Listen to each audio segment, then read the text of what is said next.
Morning. How y'all doing today? How are you? Fantastic. We're filming an interview. Fantastic. He's a famous comedian. Oh yeah? Not yet, but Working on it. Yeah. Fantastic. This is how you do it. Yep. With your clothes on.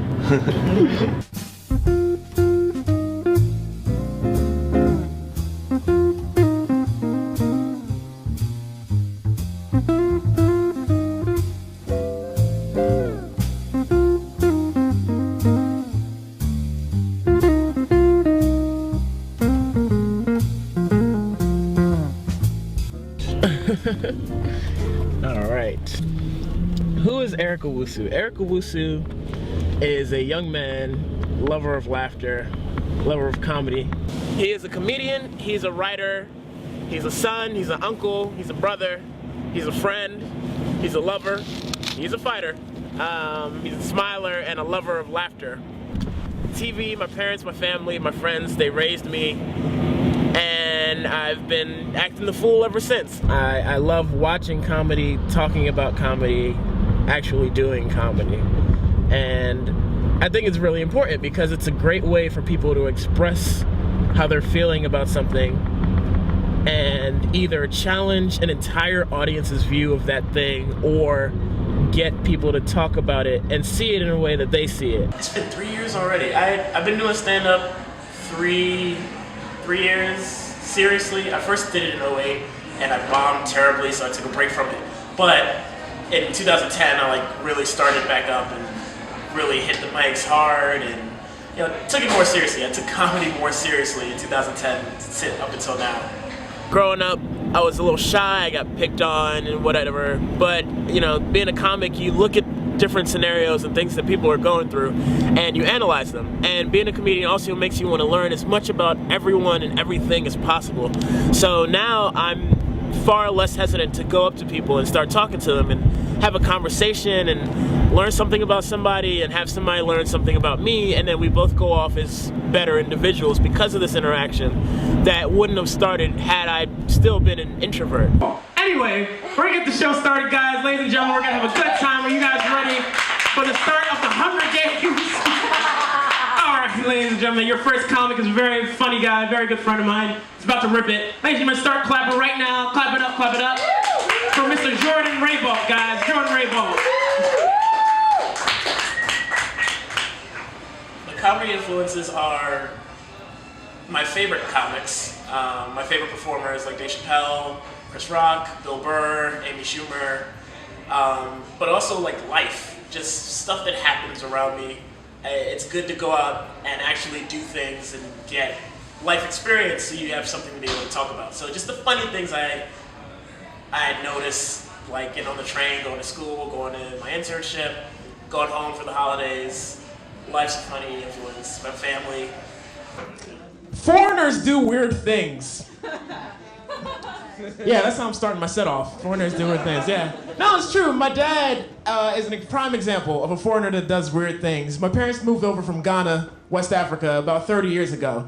So my dad still has a thick... Ooh, Ghana is in the house at the same...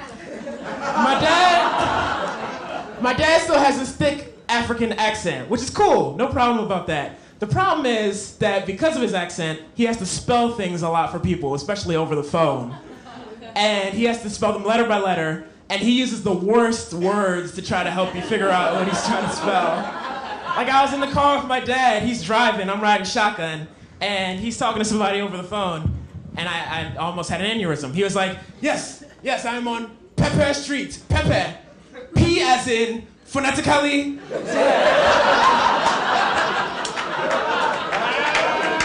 Why would you use a P word that has an F sound? E as in euphemism. Another P as in phantom. I snapped. I was like, Dad, clearly you don't hear what you're saying. Spell phantom one time. I'm spelling one P word. You want me to spell another P word? Okay. Phantom. P as in psychology. I don't play piano, I don't sing and dance, I don't have funny raps yet. I just do jokes and do me, and I play characters on stage, and I I interact with the people in the audience, and I do it happily. Stand-up is a one-man show. It's a one-man show. A one-man show. It's a one-man show, and you either sink or swim, but it's all on you. So if you do well, you know, you have no one to blame but yourself. But the converse is true too. Like if you bomb, it's on you. And I love that rush. I love that feeling. I've never, ever heard a man say to another man, yo, dude, hey, text me when you get home, man. Nah, don't look at me like that. Don't look at me like I said something weird. I just need to know for my peace of mind that you got home all right and that your butthole got home all right too. Like, just text me when you get home, man. It doesn't happen. Men don't give a shit. When women leave the club or a party, they're like, oh my God, Heather, please, don't go through Central Park alone. Please, get a cab. Even if you get a cab, let me know that you got home safely. I know some of these cab drivers are fake.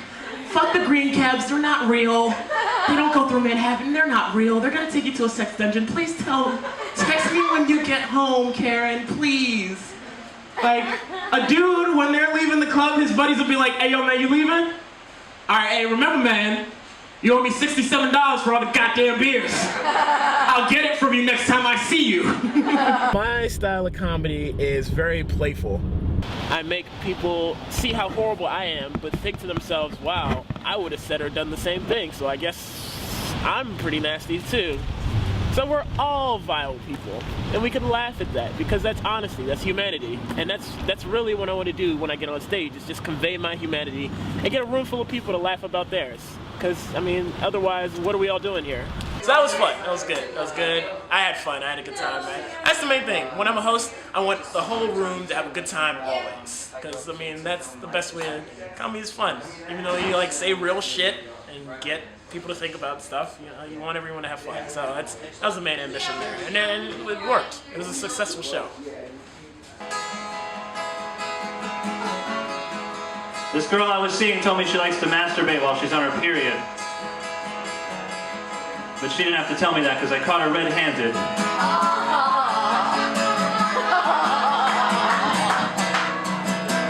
It was a messy relationship. You looked at her when I said that. Do you do that too? Is that... No answer means yes. All right.